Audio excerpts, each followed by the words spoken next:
desafios hoje que um economista-chefe tem à frente de uma instituição como Modal?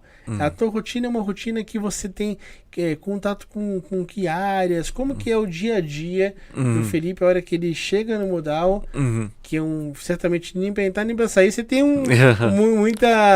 muita certeza dos horários, mas como que é esse meio tempo entre eu entrar e sair? Eu acho que muito desse meio tempo, ele é de tentar explicar para áreas comerciais do banco, ou então para clientes do banco, ou então para áreas internas, o que a gente está enxergando, né? Porque a gente não percebe, mas você vai tendo dia a dia mudanças no cenário que vão mudar a forma como o cliente tem que se posicionar em uma determinada situação, que vão mudar a forma como... E aí pode ser um cliente pessoa física ou pode ser um cliente institucional. A gente volta e meia conversa com clientes institucionais, por exemplo, exportadores. Eles querem entender um pouco do que a gente está pensando sobre o dólar. Será que vale a pena ele já internalizar a receita de exportação que ele teve ou vale a pena esperar? Vale a pena ele travar usando um mecanismo de mercado, um futuro ou alguma coisa do gênero, ou vale a pena deixar solto, né, que é como a gente chama.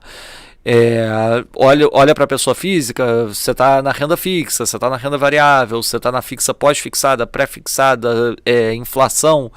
Tudo isso vai constituindo e vai evoluindo dia a dia, né? Então a gente passa uma grande parte do dia, uma grande parte da nossa rotina, né, interagindo com pessoas de dentro do banco, justamente para passar essa visão, né? Então eu tenho que estar conversando com um cara que está interagindo com um cliente institucional para explicar para ele exatamente o que a gente está pensando no cenário macroeconômico. Eu tenho que estar conversando com o cara que lida com cliente pessoa física de um CX, por exemplo, para explicar o que a gente está pensando sobre título de renda fixa versus renda variável. E, mais do que isso, uma outra grande parcela do nosso dia ou do nosso tempo, ela é gasta em pensar, tá bom, olhando para os próximos 3 meses, o que de tudo isso que eu falei com os clientes, o que eu acho que pode mudar? E como? E se vai mudar e como é que eu posso pensar em modelar e ajustar o meu cenário?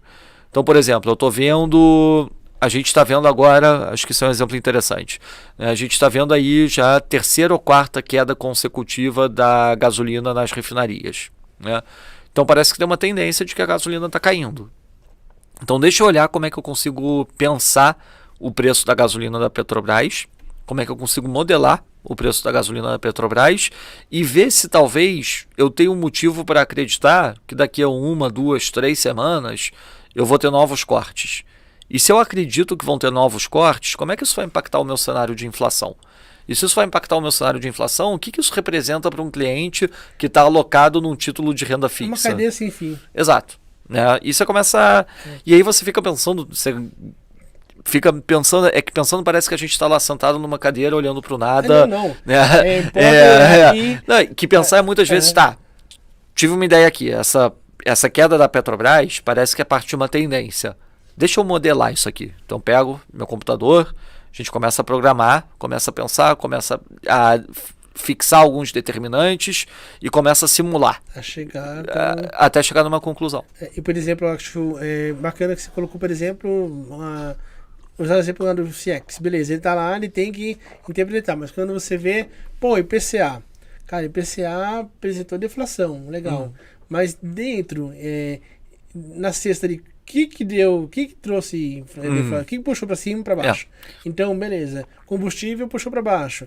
Alimento para cima. Tem que entender, porque não é simplesmente você olhar um dado, você tem que quebrar esse dado e trazer para dentro do teu time, da tua estrutura, das tuas áreas ligadas, uma maior absorção do que esse dado é. Não é tão simples você falar de um dado, né? Eu acho que a IPCA é um excelente exemplo, porque a última coisa que a gente vê dentro do IPCA é o headline mesmo. Foi Modal, tá? Também aqui, ó. Também?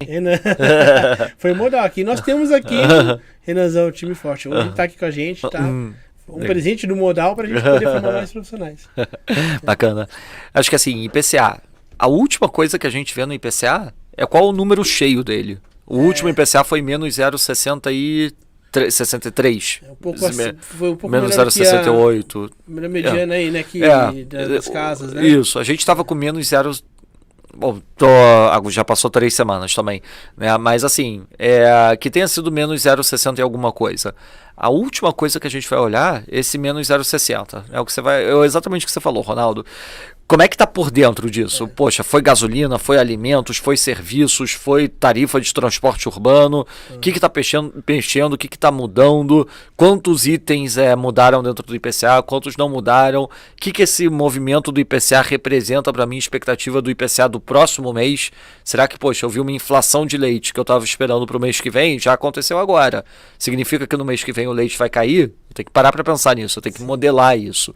Né? Então, a última coisa que a gente vê é o número como ele é divulgado. Né?